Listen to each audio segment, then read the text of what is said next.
Different stakeholders जो यहाँ पे ऑपरेट करते हैं, be it hoteliers, be it snow biking वगैरह है यहाँ पे, या विंटर स्पोर्ट्स को लेकर है, स्कीइंग है यहाँ पे।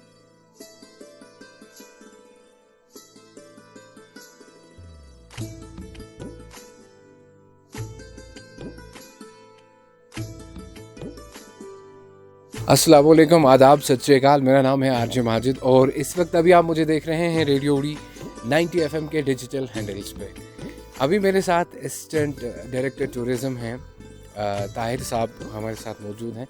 सबसे पहले आपको बहुत बहुत शुक्रिया, आपने अपना कीमती वक्त दिया। शुक्रिया सर आपका।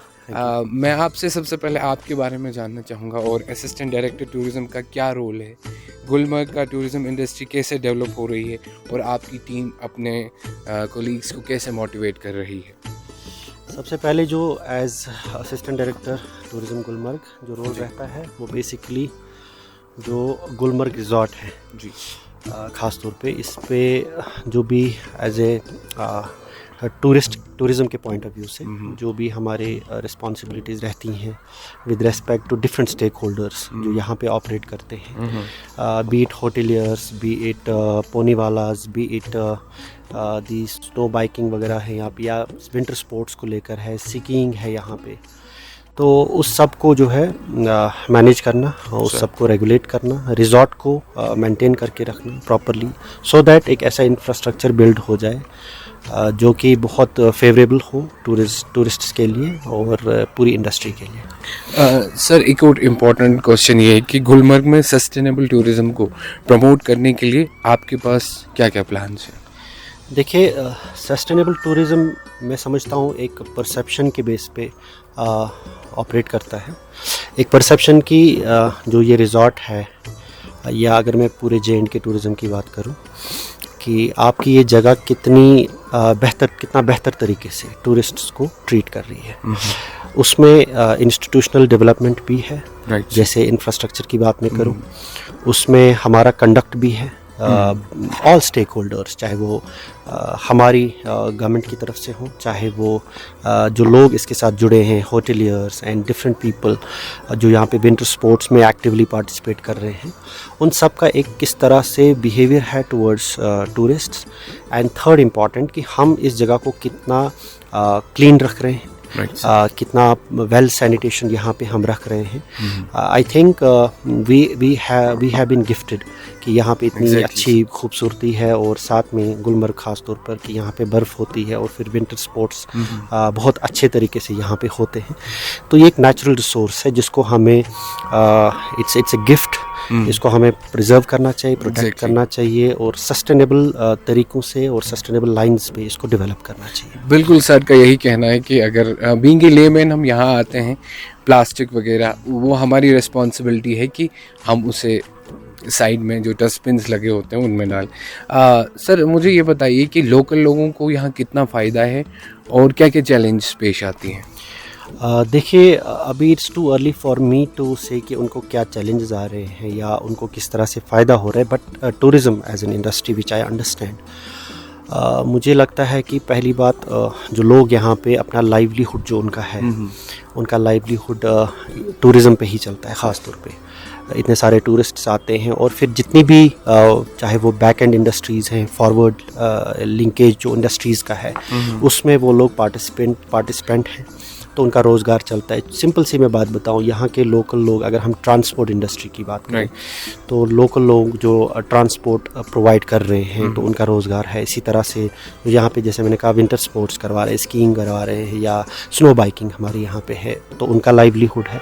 साथ में जो हमारे यहाँ पे फूड एंड बेवरेज केटरिंग है, या हमारी जो रेस्टोरेंट्स हैं, उनका again they are being benefited. रही बात चैलेंजेस की, मुझे लगता है that something that have understood in these days, I think कि यहाँ पे रेगुलेशन की बहुत ज़रूरत है, जो कि रेगुलेशन हर जगह की ज़रूरत होती है, और गवर्नमेंट का जो रोल रहता है, ख़ास तौर पे स्टेट का रोल रहता है, एज ए गवर्नमेंट का रोल रहता है कि वो रेगुलेशन पे, और जो हमारा एक्ट है उस एक्ट को लेटर एंड स्पिरिट में इसको एग्जीक्यूट किया जाए, सो दैट हर एक स्टेक होल्डर जो है वो बेनिफिट हो। फ्यूचर में हम जानना चाहेंगे कि किस तरह की ग्रोथ आपको लगती है कि यहाँ हो सकती है? देखिए, सबसे पहले तो ये है कि जिस तरह से हमने देखा पिछले कई सालों में the kind of peace that we have seen, and जिसकी वजह से एक नैरेटिव, एक परसेप्शन हमारा जो है वो पॉजिटिव तरीके से सामने आया है, और लोग टूरिस्ट्स यहाँ पे उनका फुटफॉल ज़्यादा हो गया है। ज़रूरी है कि दैट इज़ एडिंग कि यहाँ पे जो ये टूरिज़्म इंडस्ट्री है इसमें ग्रोथ नज़र आ रही है। लेकिन हमें ये भी देखना है कि जो फ़्लो आ रहा है, हम उस फ़्लो को किस तरह से यहाँ पे, मैं मैनेज नहीं कहूँगा बल्कि मैं कहूँगा हम उनको किस तरह से एक फेवरेबल एनवायरनमेंट प्रोवाइड करते हैं, both as a government, both as all the stakeholders, private people, everyone who is in the chain. I think तो उनकी एक रिस्पॉन्सिबिलिटी बनती है। तो मुझे लगता है एक अच्छी खासी ग्रोथ होगी इंशाल्लाह। सबसे गुजारिश है ऑल द स्टेक होल्डर्स की, ये जो टूरिज़्म है ये हमारे लिए एक गिफ्ट है, तो इस गिफ्ट को प्रोटेक्ट करें, प्रिजर्व करें, और इसमें जितना हो सके इसमें अपना योगदान दें। बिल्कुल, जिस तरह से सर ने कहा ये हमारे लिए एक गिफ्ट है, इसको प्रिजर्व करें और इसका ख्याल रखें। और सर जाते जाते ये क्वेश्चन पूछना चाहूँगा कि अब तक का आपका एक्सपीरियंस यहाँ कैसा रहा?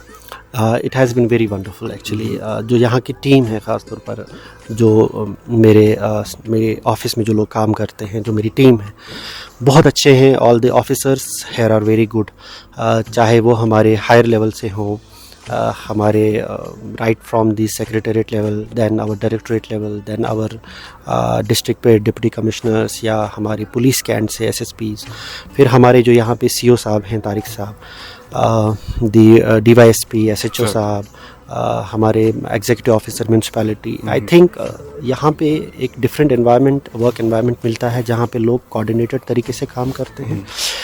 इसको ओन करके, हर एक को ओन करके, इनफैक्ट जो जनरली हम देखते हैं एक हायरार्कियल थिंग रहता है, वो यहाँ पे मुझे थोड़ा कम ही देखने को मिला, because people here are working together as a team. जिस तरह हम फॉरेन में मैट्रिक्स ऑर्गेनाइजेशन की मैं बात करूँ, जैसे मैट्रिक्स ऑर्गेनाइजेशन वर्क करती है, फंक्शन करती है, वैसे यहाँ पे भी काम होता है। तो आई एम वेरी ग्रेटफुल कि यहाँ पे लोग जो हैं they are very helpful, and सबसे अच्छी बात, readiness to do anything and ready for every challenge, and working here is more than how you work in other places. Thank you sir, आपके इस जज्बे और जुनून को देखकर मुझे एक शेर याद आता है कि मैं अकेला ही चला था जानिबे मंजिल, लोग आते गए और कारवां बढ़ता गया। और जाते जाते लोकल टूरिस्ट के लिए और जो बाहर के टूरिस्ट अब आएंगे उनके लिए आपका स्पेशली क्या मैसेज रहेगा? उनके लिए ये मैसेज है कि पहली बात तो मैं कभी किसी को टूरिस्ट नहीं समझता हूँ। मैं समझता हूँ कि ये पूरी धरती ही सबका घर है, और जैसा ग्लोबलाइजेशन का एक कॉन्टेक्स्ट है ग्लोबल विलेज का, तो अगर हम इसको दूसरे नज़रिए से देखें तो ये जगह इतनी ही उनकी है जितनी हमारी है। तो यहाँ पे कोई टूरिस्ट नहीं है, it's a home to everybody. और मुझे लगता है it's a home to everybody, people should come here, welcome home, welcome everybody here. हमसे जितना हो सकेगा we'll try to provide every convenience to all the people who will come here, who will visit here. And बस एक छोटी सी गुजारिश है कि यहाँ पे जब भी आएँ ख्याल रखें सैनिटेशन का, क्लीनलीनेस का, और फीडबैक दें कि किस तरह से हम इस जगह को और ज़्यादा ब्यूटीफुल बना सकते हैं। बिल्कुल, जिस तरह हम रेडियो पे कहते हैं कि हमारे शोज़ में जो कमी रहती है उनका आप फीडबैक दिया करें, इसी तरह सर का भी कहना है कि आप भी हमें फीडबैक दें ताकि हम मिल के काम कर सकें। सर, आपकी डेडिकेशन को हम सलाम करते हैं, क्योंकि सुबह से मैं इनके पीछे लगा हुआ था और इन्होंने अपना टाइम दिया, और इनके बारे में जितना सुना है तो हम भी इनके साथ हैं। आप भी अपना ताउन दें। आप देखते रहिए रेडियो 90 FM मेरे कैमरामैन सहित के साथ।